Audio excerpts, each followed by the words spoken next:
Start.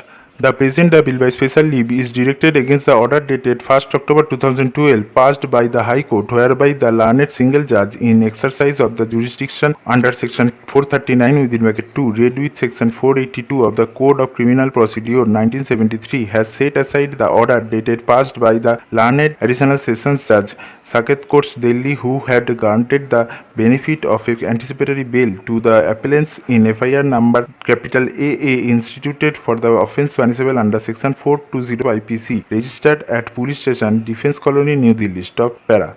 The factual matrix that is required to be exposited for the purpose of disposal of the present appeal is that the second respondent filed an FIR against the present appellants, alleging that both of them had conspired against him, and in furtherance of the said conspiracy, they had subjected him to cheating, criminal breach of trust, and have misappropriated the money. Stop. As alleged in the FIR, the appellants allowed the said respondent to buy a property situated at Lodhi Road, New Delhi, for which he paid an advance of rupees 1 crore. Stop. As the narration would unfurl, it was apprised by the appellants that the property comprising entire basement floor and entire ground floor with one servant and impartible share of ownership rights in the land underneath would be sold to him, and he will be delivered vacant, peaceful, physical possession. Stop.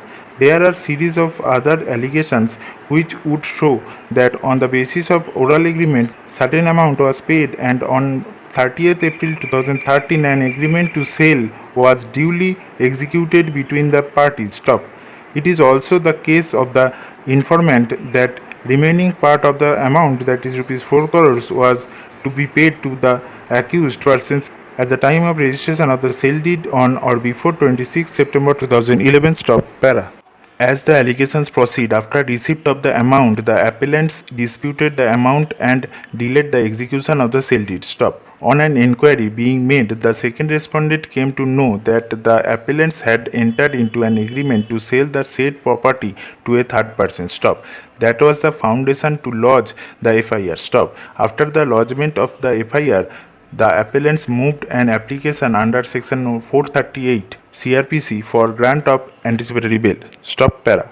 The appeal was dismissed by the learned additional sessions judge Southeast Saket Courts, New Delhi, vide order dated 25th March 2012. Stop. Thereafter, the appellants, after expiry of 3 weeks, filed second application under section 438 CRPC, which came to be considered by the learned additional sessions judge 2 Southeast, New Delhi, who allowed the same by the impugned order dated 10th March 2012. Stop. The aforesaid order was assailed before the High Court on two grounds. First, the accused persons had misrepresented the facts and that there was no change in the circumstances, and second, the application for grant of anticipatory bail could not have been entertained by the learned additional sessions judge 4. For the first application was rejected by the learned additional sessions judge 6 Southeast Saket. Stop para. The High Court referred to certain decisions with regard to the parameters for grant of anticipatory bail. Absence of change of circumstances, conduct of the accused persons in the manner in which they had executed the agreement for sale, the need for custodial interrogation, and the impropriety in view of the fact that another court had entertained the application for consideration despite the fact that the first application was earlier rejected by another court, and analyzing these aspects set aside the order for grant of bail. Stop. It is necessary to state here that the High Court has drawn a distinction between an order passed which is perverse in nature, inviting the wrath of impropriety, and a cancelling order of bail due to supervising circumstances after the grant of bail. Stop para.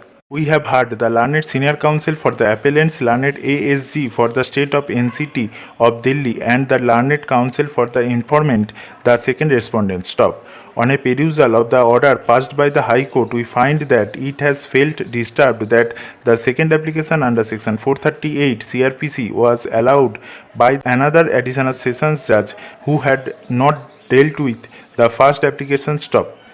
It has opined that the second judge could not have entertained the bail application, especially when the earlier judge was available. Stop. To elaborate, the additional sessions judge who has dealt with the matter on the first occasion had neither been transferred from the said court nor had he become incapacitated to come to court. Stop.